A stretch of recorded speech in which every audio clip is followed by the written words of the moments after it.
อยู่ว่าสับครับพี่น้องแต่เมื่อแล้วก็เตรียมมาเลยคลิปวิดีโอจอมกันในขั้นเนาะพอพี่น้องเขาพ่อมาเลยก็มาหาดูชมกันเจอครับตั้งแต่อะไรเตะซาวิดีโอกันนะสมบูหันเสาอ่อนกัด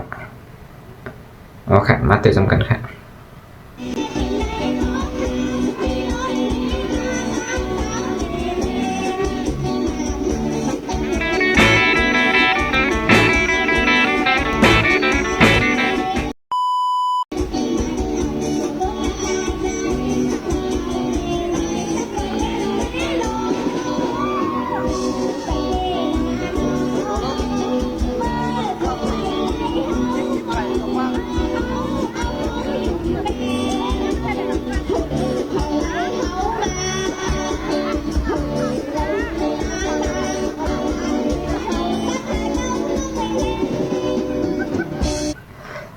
โอ้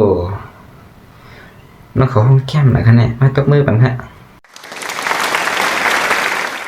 อ๋อค่ะ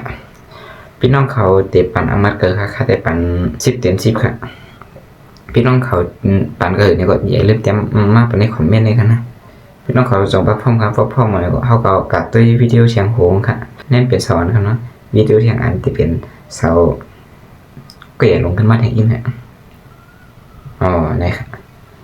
ตั้งแต่เลยตีนี่เขาก็หันพี่นั่งก็ในการนกกิ่งกระดาษนี่ค่ะเนาะหาตัวทำกันค่ะอ๋อยินปันขึ้นโอ้เอาสกขึ้นนั่งล้างสกขึ้นคนยิบในได้มือบอกแค่อายเอาแค่นั้นเขาว่าได้หันเห็นไหนมาขึ้นเอาดีค่ะโอ้เกี่ยวขึ้นบินไปเด็ด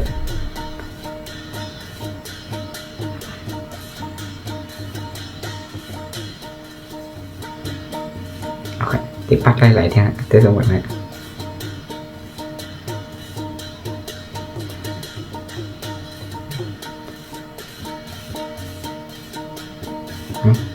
เอาไปปัดเอาปั่นกับปั่นมาเนี่ยคนยิบในมือบอกให้กวนมันนะ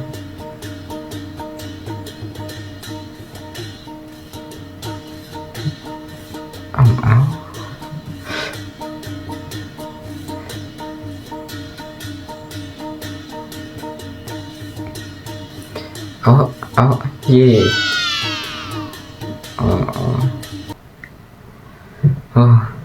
ผู้ปฏิเดียวเนี่ยเขาเนาะคนอ่านปันเงินในเขาได้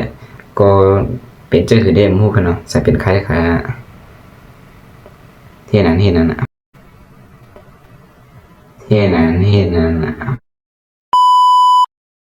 จักเอาค่ะปีนั่งในนี่ครับเพราะว่าเขาใครกาเข้มไปเขาค่ะเนี่ยเนาะเข้มค่ะตัวมูไหมค่าตอนนั้นค่าได้เตะปันก็เต็ม10ค่ะ